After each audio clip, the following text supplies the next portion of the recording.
welcome Kenshiro Gushi! Okay, let's check the mic. Ken, come on up. Ken, is your mic on? Now, there you go. Everybody, big round of applause, please. Come on. Welcome to Singapore.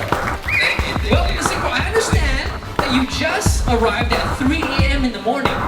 Yes, it was quite a trip. 20 hours of flying.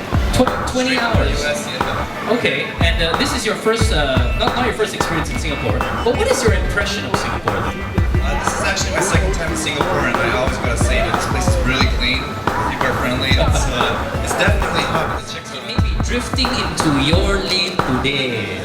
There you go.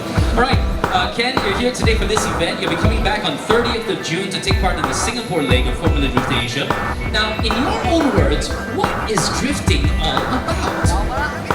For me personally, drifting is basically a way of showcasing my personality, my characteristics. It's a way of expressing yourself. I mean, when we're all out there, we each have different driving styles. I mean, some of them are really smooth and really cool. Others are really aggressive. Okay. And I like to say, for me personally, I really like to be aggressive out there and showcase my drifting abilities. Okay, for all those of us, there's lots of members of the media here. They haven't really seen a real drifting thing. What's the most exciting about a drifting championships? So the really exciting thing about Formula Drift Championship is the fact that all of us drivers are really going balls out, 100% into the walls. We're really close to walls. Sometimes we're hitting the walls, and we're really side by side. So every run you see out there is very exciting. Okay. And how do you get the car to go like this when it's supposed to be going like this? Right. So what we're doing essentially is we're doing something that you're really not trying to do. When we're sliding the cars, using everything from the emergency brake to the clutch, the steering wheel. So everything you see in the car is a tool for us. Everything is a tool. Yes. So that's why you guys are like turning, you're pulling the thing, and you're doing something to your clutch and stuff. We can be doing it from about 13 years old. In fact, Wait. 13 years old? That's not legal to drive a car. It doesn't have to be legal. This Oh. Members of the media, Ken. Members of the media. Holy shit.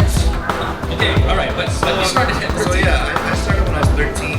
Basically, my father and I were watching this famous anime series called Initial D. Okay. And I was just watching it, thinking that it was really cool that this 18-year-old kid is delivering tofu and drifting at the same time. So I told him, hey, I want to give it a try. And coincidentally, my father had been owning a car that's the same as the hero car in this anime series. Oh.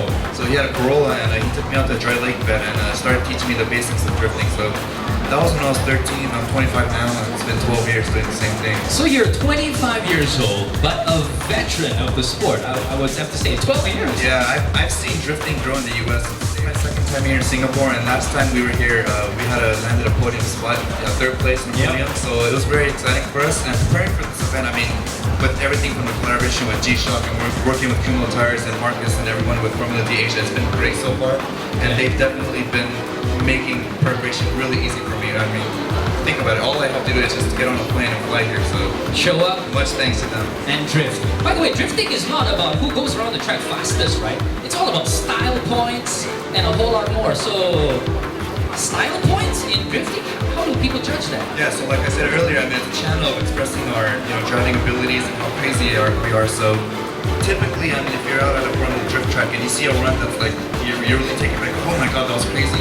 It's usually the run that gets the most points. So if you're the one that stands out a lot, you're closest to a wall, or you have the most smoke, or you're really aggressive, that's what we're looking for. With one of the world's most well-known watch brands. So I mean, I've been a fan of Casio and G-Shock for a very long time. I mean, when I was 13 years old, in fact, my dad had bought me a G-Shock watch for my birthday, and that watch has lasted me a long time actually. And what I look forward to with this collaboration is the fact that G-Shock is very youth-oriented, and I like to say that in my drifting career or in Formula D, I like to represent the youth. So it just happened to work out perfectly. I mean, G-Shock is fashionable, it caters to the youth market, and drifting, and for myself, I try to cater to the youth market as well. So I mean, it's very fashionable. I like to say that I'm fashionable, and it's been pretty good. You see it in a few wrists here and there, but it's sexy, and I know it. Wow, there you go. It's sexy. You should sing that out, actually. Sexy, and I know it. There you go. He's only 25, yeah, the voice so low, but he has a lot of spin. Check out Formula D Singapore. It's going to be happening June 30th and July 1st. That's right. Changi Exhibition Center. So make sure you guys follow the Kumotars G-Shock Chaser at the event. And more importantly, he'll be there in the flesh. Root for him. You've seen him. You have a little little tie, a little connection. So he's the man you want to support. What do you want to hear your fans chant for you if you're going around the track? What do you want to hear? Just tell me I'm sexy, that's it. Gushi! Gushi! Orishi!